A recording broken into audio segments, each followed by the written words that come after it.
Load, sa pagpapalit ng backlight converted, kahit anong klaseng radyo yan, pwede naman siya. Bali, sa ganitong klaseng radio, 1, 2, 3, 4, 5 ang binabaklas.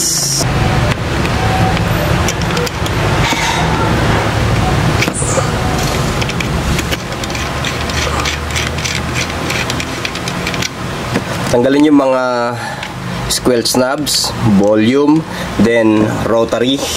Ayan. Tapos pwede mo nang i-face off o yung casing, pwede mo nang tanggalin. Yung rubber, ayan. Ito pwede mo na ring linisan yan pagka natanggal mo. Kung makikita nyo, medyo madumi yung kanyang LCD screen. Linisan nyo na lang. Ngayon, pagka nabaklas yung sa mukha Lodi, hindi nyo pa mabubunot ito. Kailangan nyo pang tanggalin yung 3 tornilyo. 1, 2, 3. Pagkatanggal ng 3 tornilyo na yan, Lodi, ayan, pwede mo nang tanggalin yung mismong front panel. Pagkatapos nyan, Lodi, pwede mong bunutin yung wirings dito. Ayan, o.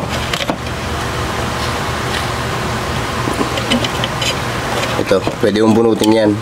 Ito rin. Okay, dito rin. Ayan, o. Ayan, tapos i-maigpit 3. Ayan, kahiwalay na siya.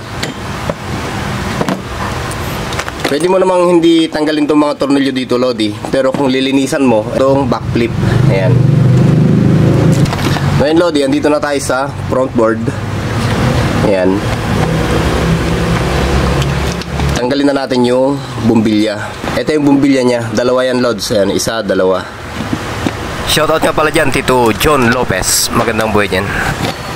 Ngayon, ang gagawin, hinangan mo lang yan, Lods, para matanggal. Okay? Tusukin mo tong pin ng bumbilya, tsaka mo iangat. Ayan. Ganon din dito sa kabila. Tusukin mo rin siya, hinangan mo, tsaka mo iangat. Okay, Lodi, pagkatapos mo matanggal ito, hilain mo lang. Ayan. Ganon din sa kabila ang pagbubunot. Pero huwag mong iwawala yung rubber niya, Lodi, ano, yung silicone rubber niya. Huwag mong iwawala to kasi magagamit mo pa yan. Pagsisiksikan mo ng lead bulb yan. Kabila din tayo. Ayan. Ingat-ingat lang sa pagdi-DIY kung sakali baka madikitan nyo yung mga ibang parts dyan. Pagbalik nyo, ayaw nang sumindi yan. Ulit, tusukin natin to. Ayan. Hinang ng konti, angat. Ganon din sa kabila. Ayan.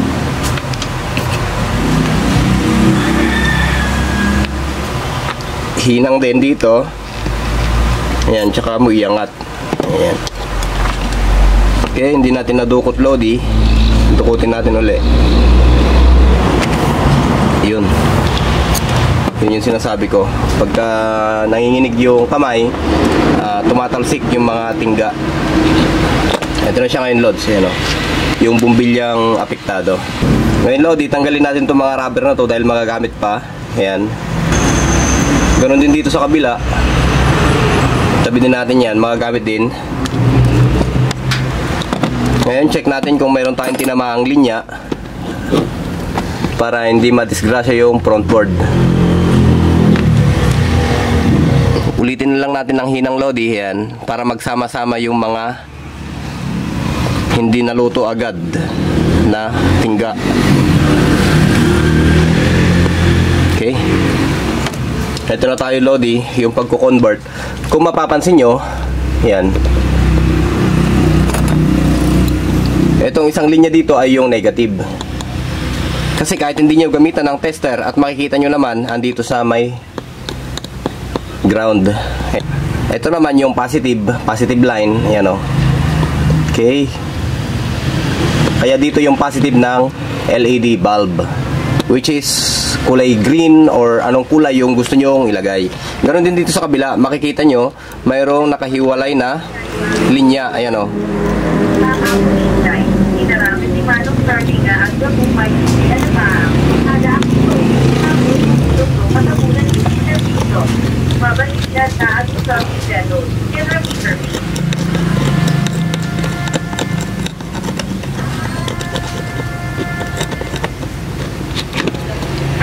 Ito Lodi, kung mapapansin nyo dito sa kabila ay mayroon din siyang linya dito. Ayan o. Focus natin kung kaya ng camera. Ayan. Ito yung sinasabi ko, Lods. Mayroon ding linya dyan. Yan din yung positive ng linya ng ilaw nya, yung backlight. Okay. Painitan pa natin ulit to para matanggal yung pandikit. Ayan. Tapos ito pa para matanggal yung pandikit ulit.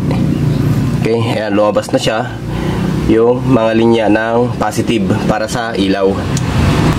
Sa paglilinis naman, Lodi, pwede kayong gumamit ng cotton buds o kaya bulak.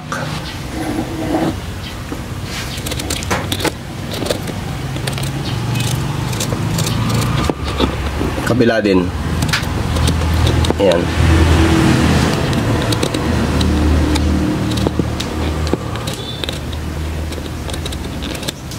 Napansin ko lang sa kanyang LCD, Lodi, ay mayroon siyang mga dot-dot sa loob. Ayan, mahahalata yan pagka inilawan natin. Kaya andito na, Lodi, binuksan nyo na. Halimbawa, binuksan nyo na yung LCD screen nyo. Andito naman na kayo. Di tuloy-tuloyin nyo na. Ayan. Pwede nating i-twist tong isa na to. Itong isa na to, Lodi, twist nyo rin para mabunot nyo yung LCD screen, para malinis nyo. Siyempre, magpapalit na kayo ng backlight, magliliwanag na yung LCD nyan, kaya kailangan nyo ng linisan din yung LCD kung saan nakalagay yung mga acetate nya. Kasi nga magre-reflect na yan, Lodi. Pagka hindi nyo nilinis to, magre-reflect yung dumi dun sa LCD screen. Ayan, tulak nyo lang siya, Lods. Ayan. Dito rin, pagka tinulak nyo ganyan, ayan, malalaglag na yung LCD screen. Ayan siya. Dito, Lodi, malinis naman siya. Ayan o. Pero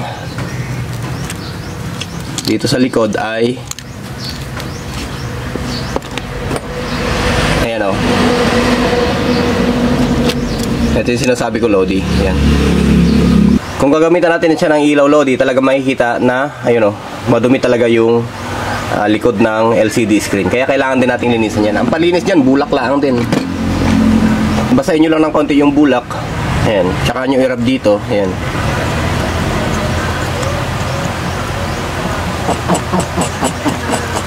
Huwag naman yung tumutulo, Lodi, yung pagkabasa nyo. Kailangan medyo puspusin nyo mo't basit, mamagaan.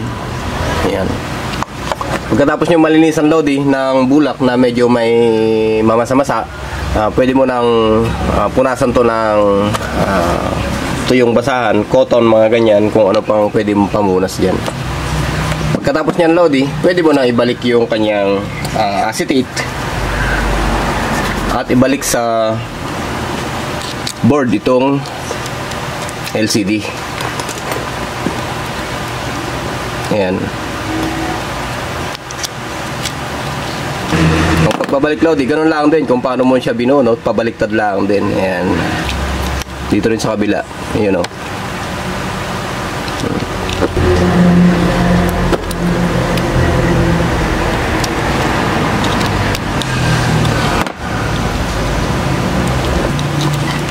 Ito, malinis na yung ating LCD screen. Sa paglalagay naman na tayo, Lodi, ng LED bulb o yung pang-convert natin na ilaw.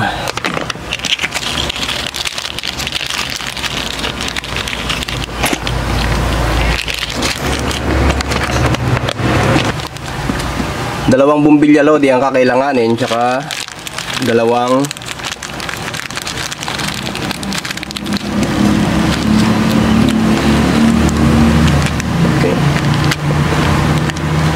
ayaw lumabas, nahihiya. Kabila tayo.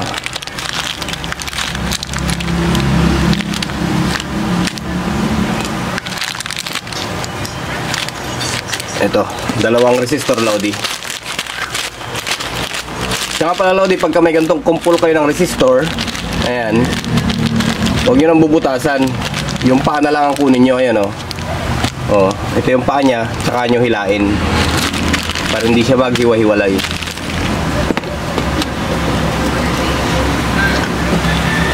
Ngayon, Lods, naituro ko naman na sa inyo kung nasaan yung positive.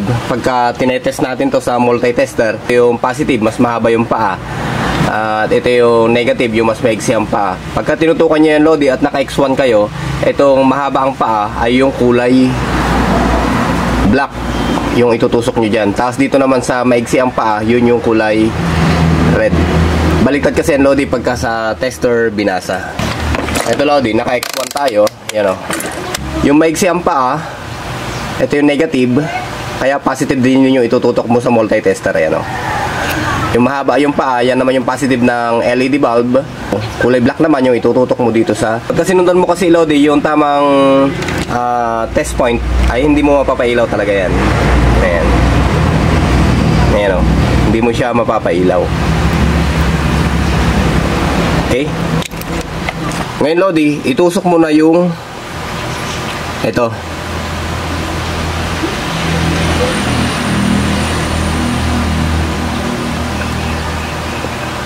Ganon din sa kabilang gagamitin mong bulb. Tusok mo na rin to. Ayan. Tapos kunin mo na yung board.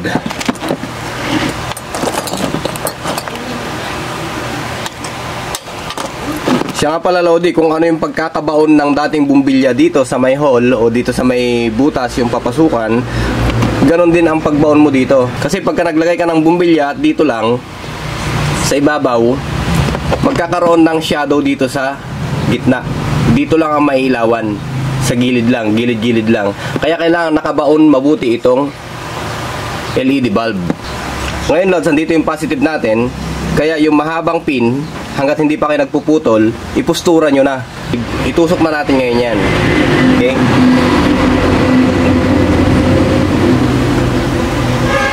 Pilitin nyo itusok, Lodi, hanggat bumaon. May stopper naman sa loob yan. Hihinto naman yan pagka nakuha na niya yung tamang lalim niya. Ayan na siya, Lods. Nakapustura na yung ating LED bulb. Ganon din yung isa. Ito naman yung positive ng isa. Ayan o. Ayan. Kaya dito naman to.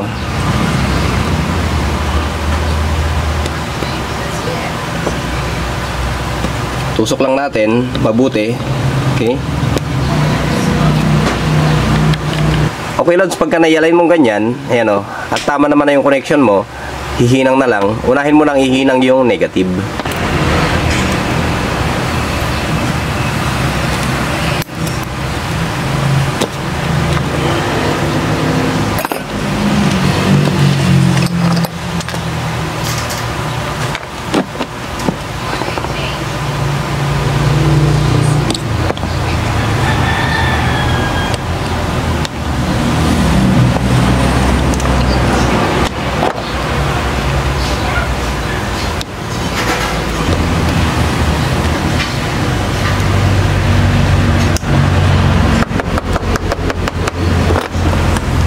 Ganon din dito sa kabila, Lodi, ihinang mo na yung negative.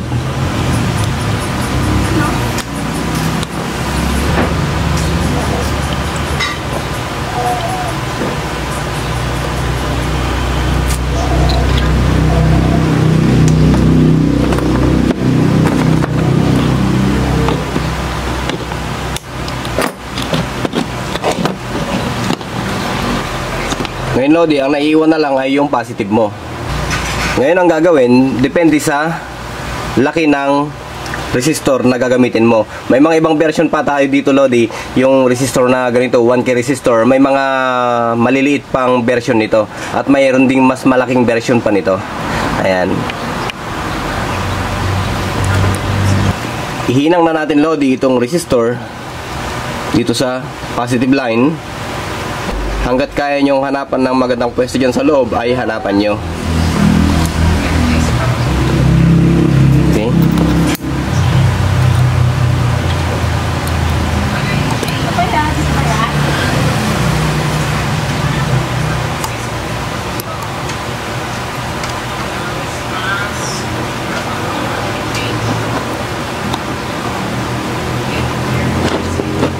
Pagka naidikit na Lodi yung isang paa ng resistor, ayan, lain nyo yan. Okay.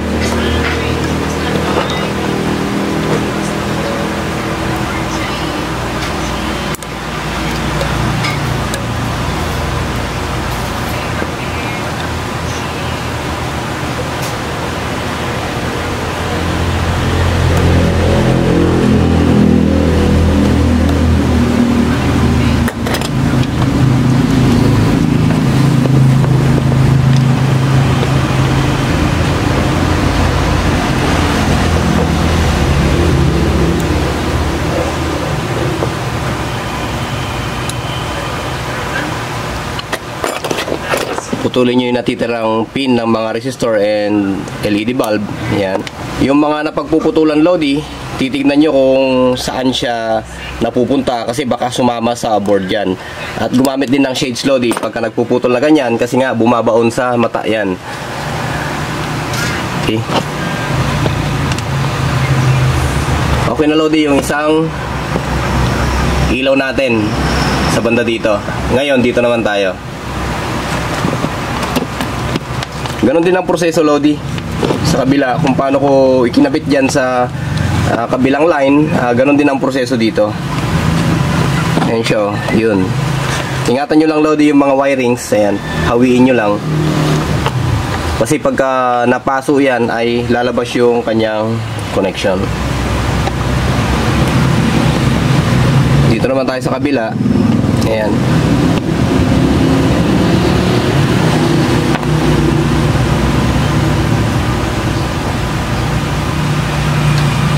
Okay. Naidikit na natin yung isang paa ni resistor. Putulin na natin. Yun. Tapos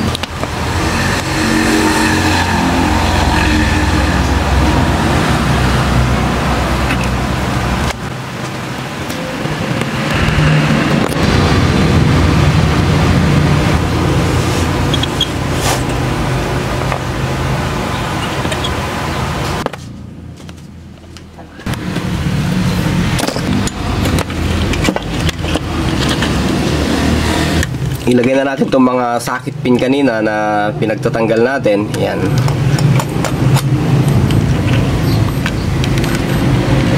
Ingat lang sa paglalagay nito Lodi kasi pino yung pin ng ganitong radyo.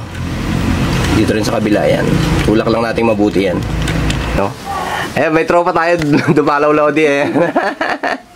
Papagawa daw siya ng radyo eh. Shout out sa iyo Lods Michael. Ayan, papanoorin niyo daw ito mamaya eh. Okay na Lods, pagka malinis na at nilagay na yung mga backlight na DIY nyo, pwede nyo na siyang isole. Ayan. Kabit nyo na lang yung mga tornilyo.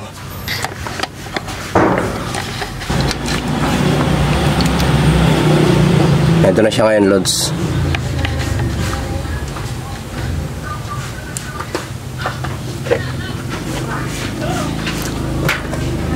Ayan yung ating backlight na ginawa. Ayan. Mayroon naman siyang dim. Okay. Ayun yung D1. Hanapin natin uli yung D1.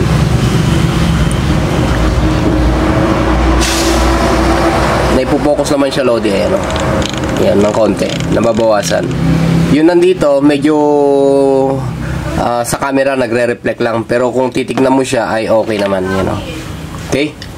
So hanggang dito muna Lodi. At yan yung kulay green sa radyo na to, sa kanyang backlight. Thank you, maraming salamat, magandang buhay.